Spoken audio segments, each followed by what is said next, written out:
Welcome to Weapons Education. Today's video and topic is going to be on American Muscle.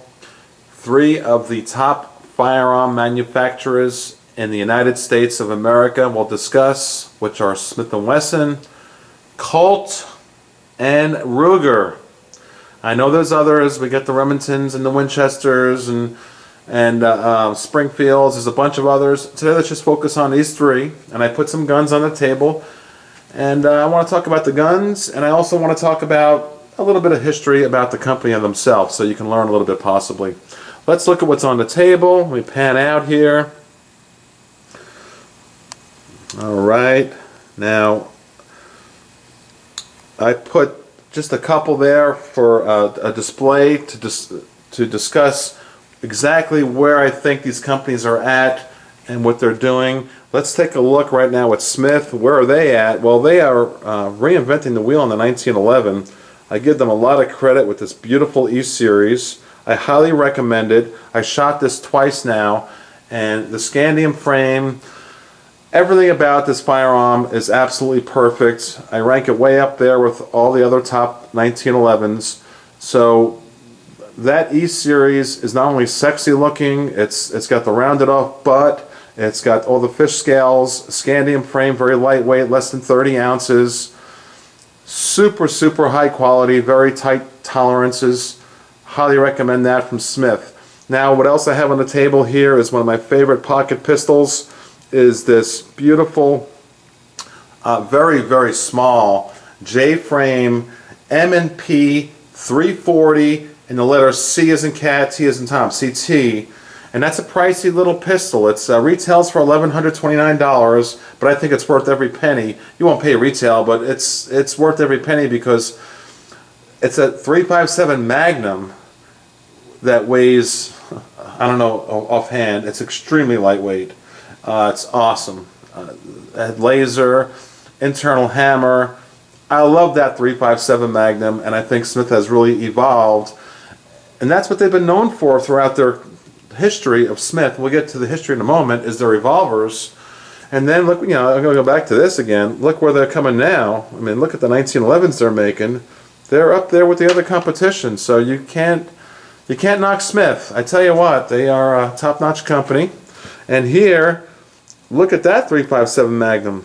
Look at this. Oh, I love that one. The 686. I've had that almost 30 years, 25, 30 years.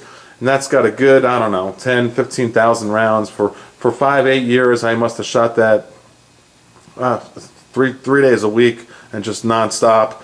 And it is, as today, it looks like it did the day I purchased it. And it shoots the way it did from the day I purchased it. Good old model 686, .357 Magnum. Full stainless steel, just beautiful. But look at the size difference. .357 Magnum from there to there. It's amazing what technology, what we do today, what they do with these precious metals, the scandium. Now we go here to, I think, was the .44 Magnum. I mean, come on.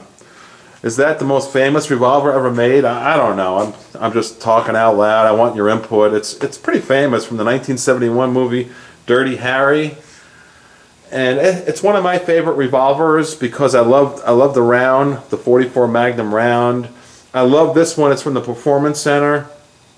Remember that movie? I'm just thinking out loud now. Oh gosh, what was the line?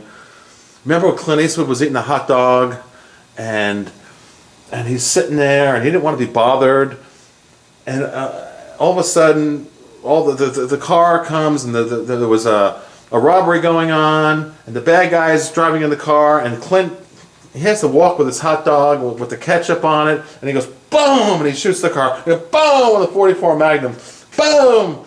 He actually, if you watch the scene, he did shoot the whole 6 shots, and then the bad guy's laying down there. He's laying down there bleeding, and his gun is the bad guy's gun is loaded with inches from his fingers, and Clint goes to him. He goes, "I know what you're thinking. Did he shoot 6 shots or only 5? Well, to tell you the truth, in all this excitement, I've kind of lost track myself. But being this is a .44 Magnum, the most powerful handgun in the world, and would blow your head clear off, you've got to ask yourself one question. Do I feel lucky? Well, do you, punk? Oh gosh! And then remember in the scene where, and then the bad guy's laying there and he's bleeding, and he looks at Clint and he goes, I've got to know. And what does Clint do?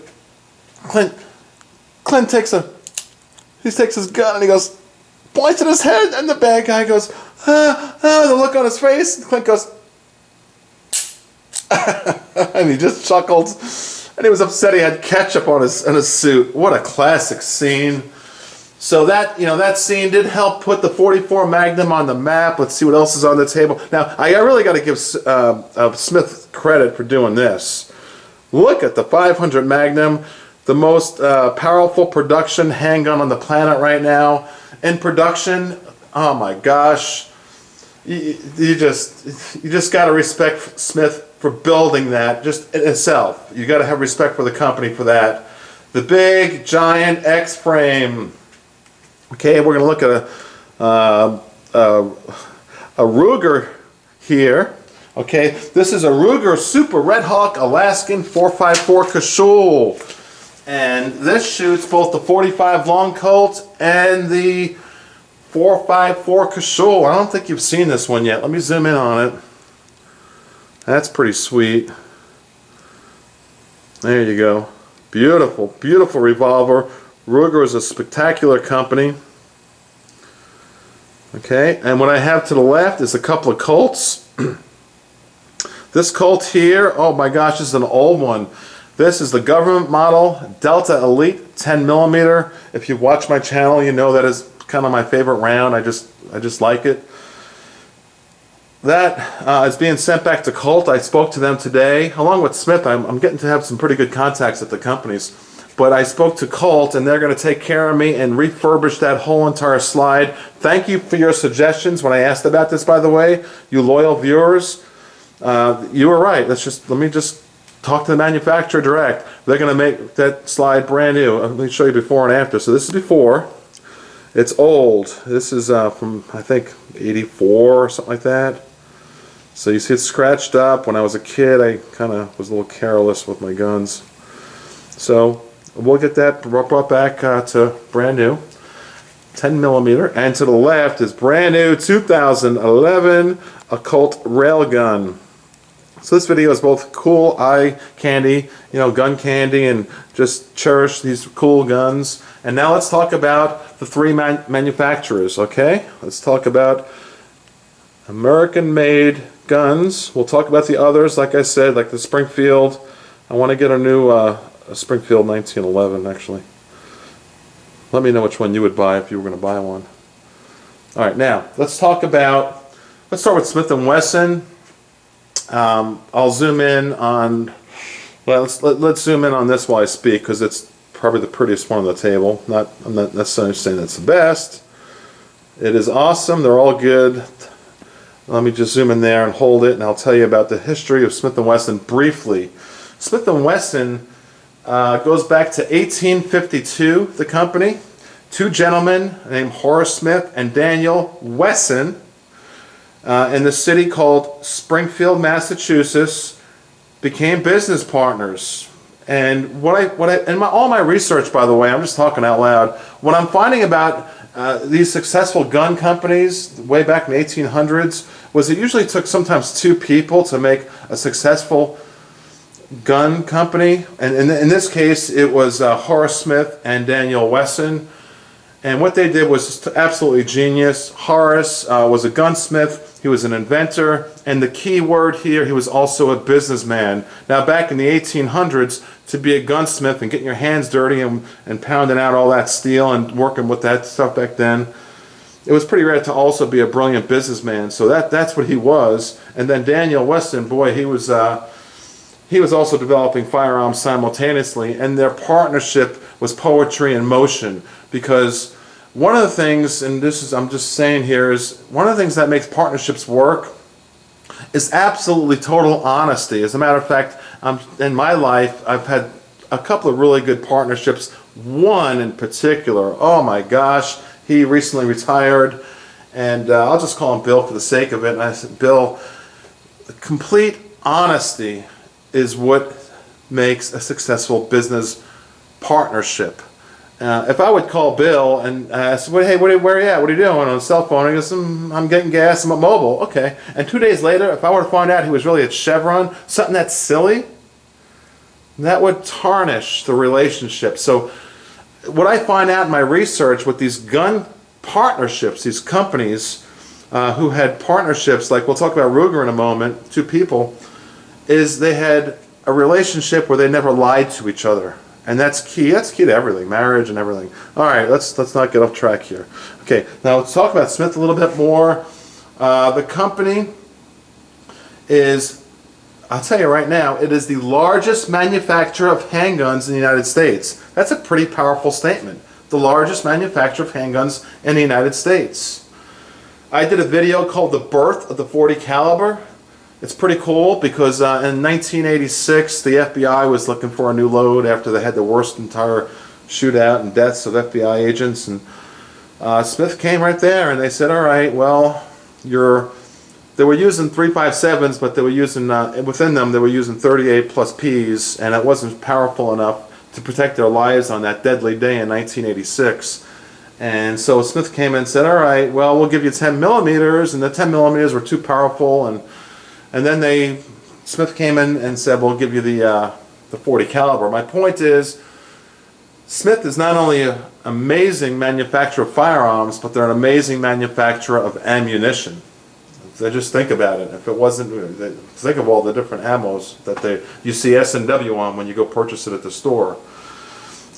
They started way back, and the two gentlemen made a gun, and it was known as the Volcanic Pistol. The Volcanic Repeating Arms Company was the original name of Smith & Wesson, and we come to modern day, and here we are talking about Smith & Wesson, the largest manufacturer of handguns in the United States. All right, let's talk about Ruger for a moment, and I have one Ruger here on display.